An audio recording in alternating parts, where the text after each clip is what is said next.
ଗୋପାଳପୁର ଗାଁ ବାହାରେ ଗୋଟିଏ ବଡ଼ ତେନ୍ତୁଳି ଗଛ ଥିଲା। ଗୋଟିଏ ବୁଢ଼ା ଭୂତ ସେଇ ଗଛ ଉପରେ ଘର କରି ରହୁଥିଲା। ଦିନେ ରାତିରେ ଭୂତଟି ଗାଢ଼ ନିଦରେ ଶୋଇଥିବା ସମୟରେ ହଠାତ୍ କିଛି ଶବ୍ଦ ହେଲା। ସେ ଉଠି ବସି ପଡ଼ିଲା ଏବଂ ଦେଖିଲା ଗୋଟିଏ ଯୁବକ ସେଇ ଗଛ ଆଡ଼କୁ ଚାଲି ଚାଲି ଆସୁଛି। ଭୂତଟିର ଅଧା ନିଦ ଭାଙ୍ଗି ଯାଇଥିବାରୁ ସେ ରାଗି ଯାଇଥିଲା। ଲୋକଟିକୁ ଦେଖି ତାକୁ ପାଟି କରି ସେ ପଚାରିଲା, ତୁ କିଏ? ଏଠିକୁ କାହିଁକି ଆସିଛୁ? ମୋତେ ଶାନ୍ତିରେ ଶୋଇବାକୁ ବି ଦେଉନାହୁଁ। ବୁଢ଼ା ହେଇଗଲିଣି ମୁଁ। ଠିକରେ ନ ଶୋଇଲେ ମୋର ଅବସ୍ଥା କ'ଣ ହେବ? ମୋ ନିଦ ଭାଙ୍ଗିଦେଲୁ, ତତେ ଛାଡ଼ିବିନି ମୁଁ ଆଜି। ତୋର ବହୁତ ସାହସ ଦେଖୁଛି। ଯୁବକଟି ପ୍ରକୃତରେ ଭାରି ଦୁଃଖୀ ଥିଲା। ସେ ଭୂତର କଥା ଶୁଣି ଜମା ଡରିଲାନି। ତାକୁ କହିଲା, ମୁଁ ମଧ୍ୟ ଏହା ଚାହୁଁଛି। ତୁମେ ଯଦି ମୋତେ ନ ମାରିବ ତାହେଲେ ଜଙ୍ଗଲରେ ବହୁତ ହିଂସ୍ର ଜନ୍ତୁ ଅଛନ୍ତି। ମୋତେ ଖାଇଯିବେ ସେମାନେ। ମୁଁ ରାତିରେ ସେଥିପାଇଁ ଏଠିକୁ ଆସିଛି। ତେଣୁ ମାରିଦିଅ ମୋତେ। ଲୋକଟିଠୁ ଏହିପରି କଥା ଶୁଣି ଭୂତଟିକୁ ତା ଉପରେ ଦୟା ଆସିଲା। ସେ କିଛି ଭାବି ତୁରନ୍ତ ତଳକୁ ଆସି ତାକୁ କହିଲା, ତୁ ମୋ ବୟସର 1000 ଭାଗରୁ ବି ଭାଗେ ହେଇନାହୁଁ। ଏତେ ଶୀଘ୍ର ଜୀବନ ପ୍ରତି ବିତୃଷ୍ଣା ଆସିଗଲା ତୋତେ? ଜୀବନରେ କ'ଣ ସବୁ ଭୁଲ କରିଛୁ ତୁ? ମୋ ନାଁ ଶ୍ରୀହରି। ମୁଁ ଏହି ଗାଁରେ ରୁହେ। ମୋ ଘର ସାମ୍ନାରେ ବିମଳା ନାମକ ଗୋଟିଏ ସୁନ୍ଦର ଝିଅ ରୁହେ। ମୁଁ ତାକୁ ଭଲ ପାଏ। ସାହସର ସହିତ ଯାଇ ମୁଁ ତାକୁ ଭଲ ପାଉଛି ବୋଲି କହିଥିଲି। ବାହା ହେବାକୁ ଚାହୁଁଛି ବୋଲି ମଧ୍ୟ କହିଥିଲି। କିନ୍ତୁ ସେ ମୋତେ ହସି ଦେଇ ଦର୍ପଣ ଦେଖାଇଦେଲା। ଦର୍ପଣ ପାଖକୁ ନେଇ କହିଲା, ତୁ ଦେଖିବାକୁ ଏତେ ଅସୁନ୍ଦର। ମୋ ଭଳି ସୁନ୍ଦର ଝିଅକୁ ବାହା ହେବାକୁ ଚାହୁଁଛୁ? ନା ତୁ ସୁନ୍ଦର ନା ତୋ ପାଖେ ପଇସା ଅଛି। କେତେ ସାହସ ତୋର! ମତେ ବାହା ହେବା ପାଇଁ ମନ କରୁଛୁ? ଏହା ଶୁଣି ମୁଁ ଭାବିଲି ଯେ ମୋ ଜୀବନ ବ୍ୟର୍ଥ ଅଟେ। ତେଣୁ ମୁଁ ଅଧା ରାତିରେ ଜଙ୍ଗଲକୁ ବାହାରି ଆସିଲି। ଭାବିଲି କୋଉ ହିଂସ୍ର ଜନ୍ତୁ ମୋତେ ଖାଇଗଲେ ଏ ଜୀବନରୁ ତ୍ରାହି ପାଇବି। ଏସବୁ କଥା ଶୁଣି ଭୂତଟି ଆଶ୍ଚର୍ଯ୍ୟ ହେଇଗଲା ଏବଂ ହସି ହସି ତାକୁ କହିଲା, ଆରେ ଚିନ୍ତା କରନି, ମୁଁ ତୋତେ ବିମଳାଠୁ ବି ଅଧିକା ସୁନ୍ଦର ବନେଇ ଦେବି। ଏହା କହି ଭୂତଟି ହଠାତ୍ ଫୁଙ୍କି ଦେଇ ଶ୍ରୀହରିକୁ ଏକଦମ ସୁନ୍ଦର କରିଦେଲା। ଚନ୍ଦ୍ର ଆଲୁଅ ପଡ଼ି ଶ୍ରୀହରିର ମୁହଁଟି ଚମକିବାକୁ ଲାଗିଲା। ଶ୍ରୀହରି ନିଜକୁ ବିଶ୍ୱାସ କରିପାରିଲା ନାହିଁ। ସେ ଏଥିରେ ବହୁତ ଖୁସି ହେଇଗଲା ଏବଂ ଭୂତ ପାଖକୁ ଯାଇ ତାକୁ ଅନେକ ଧନ୍ୟବାଦ ଦେଲା। ତାପରେ ସେ ଘରକୁ ଫେରି ଆସିଲା। ତା ପରଦିନ ଅଧରାତିରେ ଶ୍ରୀହରି ପୁଣି ଥରେ ସେଇ ଗଛ ପାଖକୁ ଆସି ପହଞ୍ଚିଲା। ଗଛ ପାଖରେ ପହଞ୍ଚିବା ପରେ ଭୂତଟି ତଳକୁ ଓହ୍ଲାଇ ଆସି ଶ୍ରୀହରିକୁ ତାର ଆସିବାର କାରଣ ପଚାରିଲା। କ'ଣ ହେଲା? ପୁଣି କାହିଁକି ଏଠିକୁ ତୁ ଆସିଲୁ? ବିମଳା ପୁଣି ମୋତେ ଭଗେଇଦେଲା। କହିଲା, ସୁନ୍ଦର ହେଲେ ହେବନି, ଧନ ଦରକାର। ଭୂତଟି ତାକୁ କହିଲା, ତୁ ତାହେଲେ ବିମଳାକୁ ମୋ ବିଷୟରେ ସବୁ କହିଦେଲୁ? ଏହା ଶୁଣି ଶ୍ରୀହରି ଉତ୍ତର ଦେଲା, ହଁ, ବିମଳା ପଚାରିବାରୁ ମୁଁ ସବୁ କହିଦେଲି। ଠିକ ଅଛି, ଜମା ଚିନ୍ତା କରନି। ମୁଁ ତୋତେ ବହୁତ ଧନ ଦେବି। ଅପେକ୍ଷା କର। ଏହା କହି ଭୂତଟି ଗଛ ଉପରକୁ ଚଢ଼ିଗଲା ଏବଂ ବହୁତ ଗୁଡ଼ିଏ ସୁନା ମୁଦ୍ରା ନେଇ ପୁଣି ତଳକୁ ଓହ୍ଲାଇ ଆସିଲା। ନେ, ଏ ସୁନା ମୁଦ୍ରା ସବୁ ନେଇଯା। ବିମଳାକୁ ବାହା ହେଇ ଖୁସିରେ ରହ। ଶ୍ରୀହରି ସେହି ସୁନା ଥଳିଟିକୁ ଭୂତଠୁ ନେଇଗଲା ଏବଂ ଅନେକ ଧନ୍ୟବାଦ ଦେଇ ପୁଣି ଘରକୁ ଫେରି ଆସିଲା।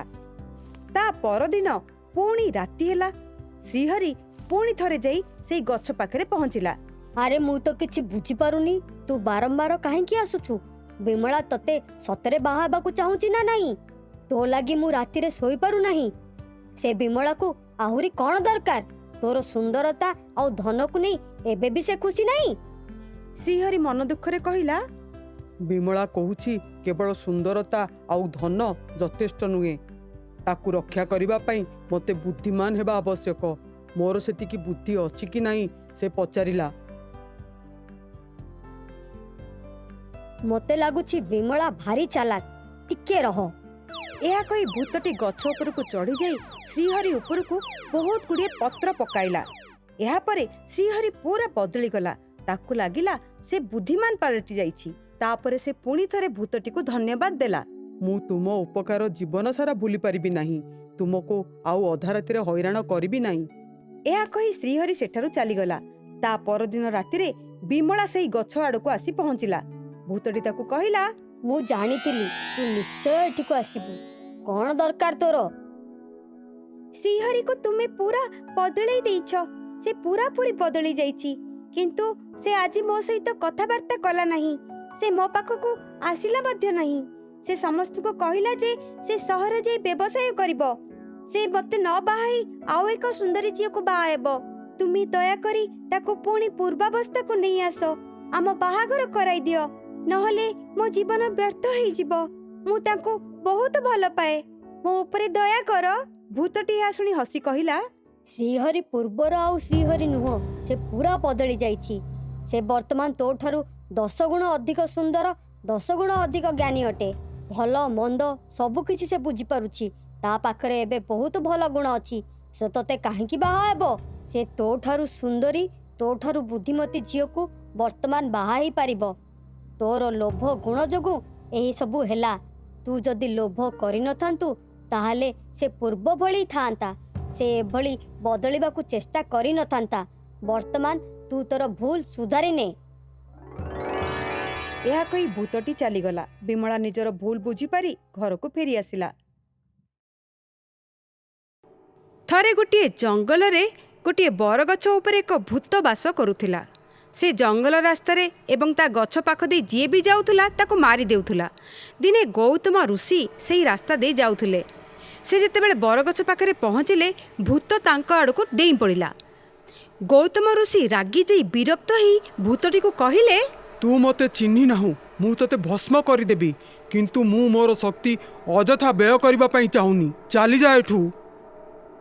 ଏହା ଶୁଣି ଭୂତ ହସି ହସି କହିଲା, ତୁମେ ମୋତେ ଠକି ପାରିବ ନାହିଁ। ମୁଁ ତୁମକୁ ମାରିକି ସାଙ୍ଗେ ସାଙ୍ଗେ ଖାଇଦେବି। ଏହା କହି ଭୂତ ତା ପାଟି ଆଁ କଲା। ମୂର୍ଖ ଭୂତ, ତୁ ତୋର ପୂର୍ବଜନ୍ମର ପାପ ପାଇଁ ଏହିଭଳି ଭୂତ ହେଇଛୁ। ବର୍ତ୍ତମାନ ଭୁଲ ସୁଧାରି ଭଲ କାମ କରେ, ନହେଲେ ଏଭଳି ଭୂତ ହେଇ ହିଁ ବୁଲୁଥିବୁ।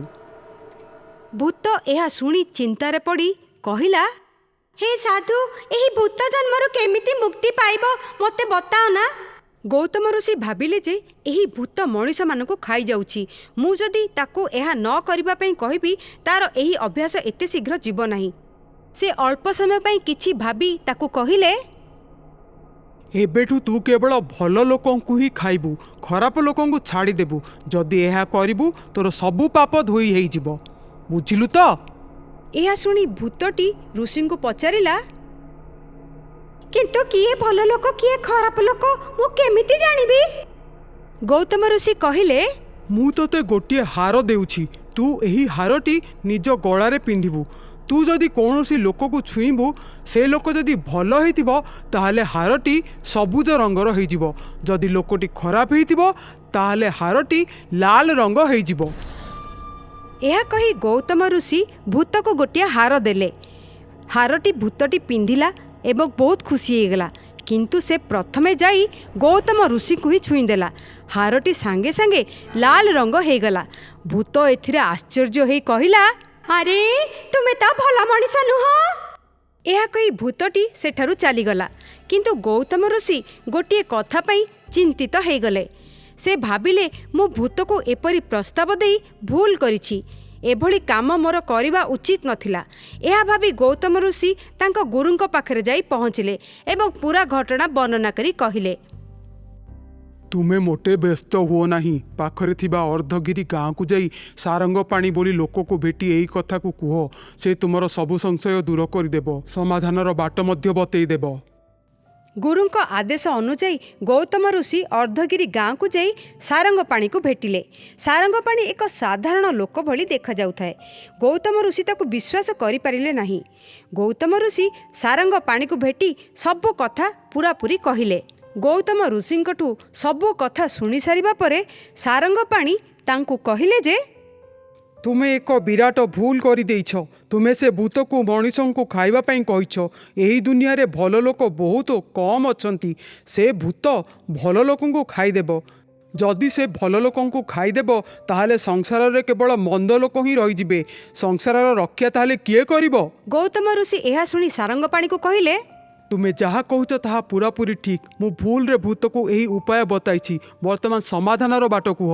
ଏହା ଶୁଣି ସାରଙ୍ଗ ପାଣି କହିଲେ ଯେ, ତୁମେ ଗୋଟିଏ କାମ କର।